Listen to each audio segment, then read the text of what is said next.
नमस्कार, Lakshyansh coaching classes में आप सभी का स्वागत है और पंडित रविशंकर शुक्ल यूनिवर्सिटी संबंधी जानकारी आप सभी को दे रहे हैं इस वीडियो के माध्यम से।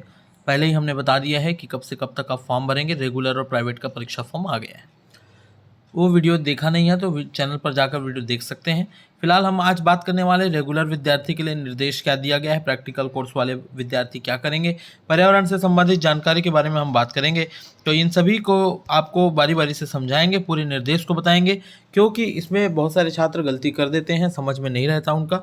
तो कौन सा क्या चीज़ है, पूरी डिटेल इस वीडियो में हम बात करेंगे। तो दोस्तों बने रहेगा, इसी तरह से अपडेट आप सभी को मिलता रहेगा। यदि आपने चैनल को अभी तक सब्सक्राइब नहीं है तो सब्सक्राइब कर लीजिए, ताकि रोज अभी मैं इन्फॉर्मेशन आप सभी को देने वाला हूं कुछ कुछ करके, तो वो सभी जो है आप सभी को जानकारी फटाफट मिल जाए। तो चलिए स्टार्ट कर लेते हैं यहाँ पर। तो देखिए, बाकी सब चीज़ें मैंने पहले ही बता दिया है। अभी मैं आप सभी को बताने वाला हूँ कि ये जो पात्रता वगैरह है वो क्या दिया हुआ है। पूरी इसको आसानी से समझाने का प्रयास करूँगा और वैसे समझ में आएगा, क्योंकि आप पिछले कई सालों से मुझसे जुड़े हुए हैं और हर बार मैं आपको इन्फॉर्मेशन देता हूँ। चलिए यहाँ पर हम बात कर लेते हैं। सबसे पहला बात कर रहे हैं नियमित परीक्षार्थियों के लिए परीक्षा आवेदन भरने की पात्रता।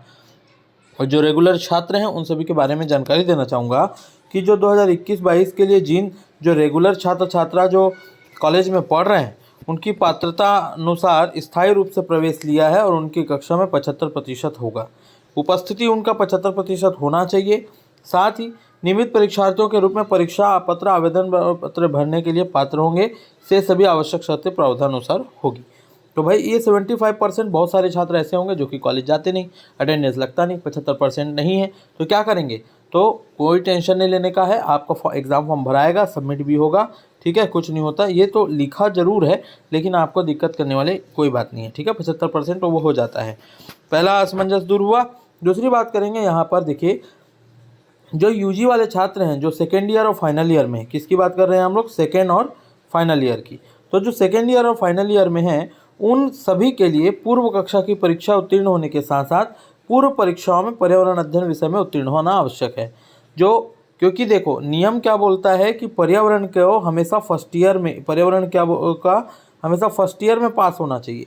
लेकिन अब जो फर्स्ट ईयर में पास नहीं हो पाया वह सेकेंड ईयर में होगा, सेकेंड ईयर में भी नहीं हो पाया तो फाइनल ईयर में होगा। ऐसा इसीलिए यहाँ पर बोला है कि जो सेकेंड ईयर और फाइनल ईयर वाले छात्र हैं उन सभी को ज्ञात रखें कि सभी पहले वाली परीक्षा तो पास हो ही रहे, लेकिन पर्यावरण अध्ययन में भी उत्तीर्ण होना आवश्यक है, तभी आपका जो है ये सब होगा। और जब आप अगर पर्यावरण का सब्जेक्ट चुनेंगे तो आपको 180 रुपये अलग से देना होगा। ध्यान रखिएगा, फॉर्म भरते समय ये है कि अगर आप पास हो चुके हैं तो आपको ऑप्शन नहीं देगा पर्यावरण का, लेकिन अगर ऑप्शन दे रहा है मतलब आप पास नहीं हुए हैं। वैसे कई बार दे भी देता है, तो उसका टेंशन वाली बात नहीं है, नो कर दीजिएगा या अदर कर दीजिएगा, ठीक है। अगला देखते हैं, जो अदर यूनिवर्सिटी से आते हैं छात्र उनको क्या है, पात्रता प्रमाण पत्र और प्रवचन प्रमाण पत्र बनाना होता है। एक विद्यार्थी ने मुझसे पूछा भी, तो उसके बारे में मैं जानकारी यहाँ पर दे रहा हूँ। जो छत्तीसगढ़ के बाहर के यूनिवर्सिटी से या केंद्र शासित प्रदेश से पढ़कर आते हैं और यहाँ पर ये जो लेते हैं एडमिशन, उसके बाद क्या है, उनको लास्ट ईयर का परीक्षा उत्तीर्ण कर होना चाहिए। उसके साथ ही साथ जो है वे प्राइवेट परीक्षार्थी के रूप में ऑनलाइन से स्नातकोत्तर में पूर्व यानी कि भाग 1 की परीक्षा आवेदन पत्र भरने के लिए पात्र होंगे। वो केवल प्राइवेट अभी एग्ज़ाम दिला सकते हैं, ठीक है, पात्र उनको कर दिया जाता है। पीजी में फर्स्ट ईयर जो होता है ना, प्रीवियस ईयर, उसी को बोल रहा है भाग 1 या फिर पूर्व। इसका ऑनलाइन आप फॉर्म भर सकते हैं, वो भी महाविद्यालय यानी प्राइवेट के तौर पर। बाकी अगर हम बात करें तो पात्रता प्रमाण पत्र आपको लेना होता है। ये कहाँ से लेना होता है? आप जाएंगे PRSU यानी कि यूनिवर्सिटी आप जाओगे और वहाँ से आपको विश्वविद्यालय का एक अकादमिक विभाग है, अकादमिक वाला जो है एक भवन है, वहीं आपको जाना होगा और वहाँ से पात्रता प्रमाण पत्र बनवा के लाना होगा। उसके बाद आप पात्र हो जाएंगे। अब कोई ऐसा परीक्षार्थी है जो पहले से प्रमाण पत्र बनवा लिया है, उसके बाद निर्धारित आप्रवासन शुल्क आपको देना होता है 360 रुपये। परीक्षा शुल्क के अतिरिक्त आपको अलग से 360 रुपये देना होगा, अप्रवासन शुल्क बोलते हैं। और प्रवचन प्रमाण पत्र की जो मूल प्रति है उन सभी को ओरिजिनल जाके आपको जमा करना होगा। पात्रता प्रमाण पत्र संलग्न अगर आप नहीं करते हो तो आपका आवेदन निरस्त हो जाएगा। तो ध्यान रखिए, पात्रता प्रमाण पत्र कहाँ बनेगा? यूनिवर्सिटी में जाना, वहाँ अकादमिक विभाग है, किसी भी गार्ड से पूछेगा बता देगा। उसके बाद आपको 360 रुपये अलग से अप्रवासन शुल्क देना होगा, रसीद कटेगी इसके, है ना। और एग्ज़ाम फॉर्म का पैसा तो कटेगा ही कटेगा, और प्रवचन प्रमाण पत्र इन सब का ओरिजिनल आपको जाके जमा करना होगा जब आप कॉलेज में जाकर हार्ड कॉपी जमा करेंगे। इसके बाद प्राइवेट वालों के लिए बता दें भाई, प्राइवेट वालों की बात यह है कि जो यूजी और पीजी का जो फाइनल ईयर का आप प्राइवेट के रूप में ऑनलाइन आवेदन भरना चाह रहे हैं, ठीक है, तो आप क्या करोगे, महाविद्यालय का चयन करोगे, कौन से कॉलेज के लिए भरना चाह रहे हो, तो ये सब क्या होगा, ऑनलाइन होगा। उसके बाद उनको एक पंजीयन मिलेगा, पंजीयन नंबर, जिसका उपयोग ऑनलाइन परीक्षा आवेदन करने के समय में उपयोग करेंगे।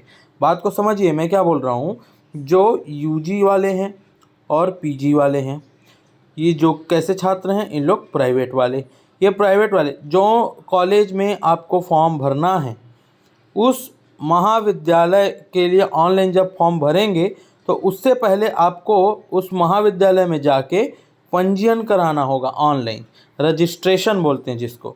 फिर रजिस्ट्रेशन नंबर मिलेगा आपको, और जब आप फॉर्म भरेंगे ना तो वही रजिस्ट्रेशन नंबर काम आएगा। समझ में आ गया? ऐसे ही करना है, ठीक है। तो क्या हुआ था लास्ट बार, एक बार और ऐसा आया था, तो ना कॉलेज में जब जाते थे तो पंजीयन होगा क्या मैडम या सर, ऐसा बात होता था वहाँ, तो उन लोग बताते थे कि ऐसा कोई पंजीयन वंजीयन नहीं हो रहा है, फॉर्म आप डायरेक्ट आप भर सकते हैं। तो दोस्तों देख लीजिए, कॉलेज में जाकर पता कर लीजिए क्या रजिस्ट्रेशन नंबर मिल रहा है तो ठीक है, नहीं मिल रहा है तो फॉर्म भर के आपको देखना है।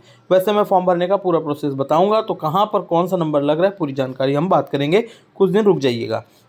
दूसरा पॉइंट ये बोलता है कि जो प्रायोगिक विषय वाले छात्र हैं, जैसे जिनका पाठ्यक्रम जैसे बीएससी होता है, एमएससी होता है, इन सब के लिए क्या है, प्रैक्टिकल एग्ज़ाम होता है। तो प्रैक्टिकल एग्ज़ाम होता है ना, तो प्राइवेट वाले छात्र कैसे करेंगे, कॉलेज तो जाते नहीं, तो इसका तो रजिस्ट्रेशन आपको कराना पड़ेगा कॉलेज में जाके। मान लो जाए आप महंत कॉलेज में पढ़ते हैं, मतलब पढ़ना चाह रहे हैं, बीएससी का एग्ज़ाम वहाँ से दिलाना चाह रहे हैं प्राइवेट के रूप में, तो आप क्या करेंगे, तो वहाँ जाएंगे और बताएंगे कि मैं जो है यहाँ से फॉर्म भरना चाहता हूँ प्राइवेट में, तो वहाँ पर मेरे को रजिस्ट्रेशन कराना है, तो कुछ फीस लेके आपको रजिस्ट्रेशन करवाएगा, ठीक है। और उसके बाद आपको ऑनलाइन आवेदन करना है। तो जब तक वहाँ से रजिस्ट्रेशन नहीं होगा तब तक आप फॉर्म मत भरिए, ठीक है भाई। इसके बाद बता दें, पर्यावरण अध्ययन की परीक्षा देना अनिवार्य है, वो भी फर्स्ट ईयर में ही दें, पास हो या ना हो। उसके बाद एक चीज़ और बता रहे हैं यहाँ पर कि आप जो है एग्ज़ाम में, जैसे बीए वाले क्या करते हैं, अधिकतर अपना सब्जेक्ट को चेंज कर देते हैं, तो सब्जेक्ट आपको चेंज नहीं करना है, ध्यान रखिएगा, ठीक है। अब वीडियो ये यहाँ तक लंबा हो चुका है, तो मैं यहाँ पर पेज नंबर 2 तक बता चुका हूँ। इसके आगे एक वीडियो लेकर और आऊँगा जिसमें आपको पूरी डिटेल आगे का मैं बताऊँगा, क्योंकि अभी तो फॉर्म भरने में समय है और पूरी जानकारी आप सभी को देना है मेरे को, तो मैं एक वीडियो और लेकर आऊँगा। तो बने रहिएगा चैनल पर, नए वीडियो के साथ मैं फिर से आऊँगा, नए इन्फॉर्मेशन के साथ, पूरी डिटेल आपको दूँगा, कोई भी कन्फ्यूज़न नहीं होगा। कोई भी चीज़ में परेशानी होती है नीचे कमेंट सेक्शन पर कमेंट कीजिए, नहीं तो मेरा नंबर 8236006720 है, व्हाट्सअप कीजिए, वहाँ पर जाकर आप अपने समस्या का समाधान भी प्राप्त कर सकते हैं। तब तक के लिए बहुत बहुत धन्यवाद।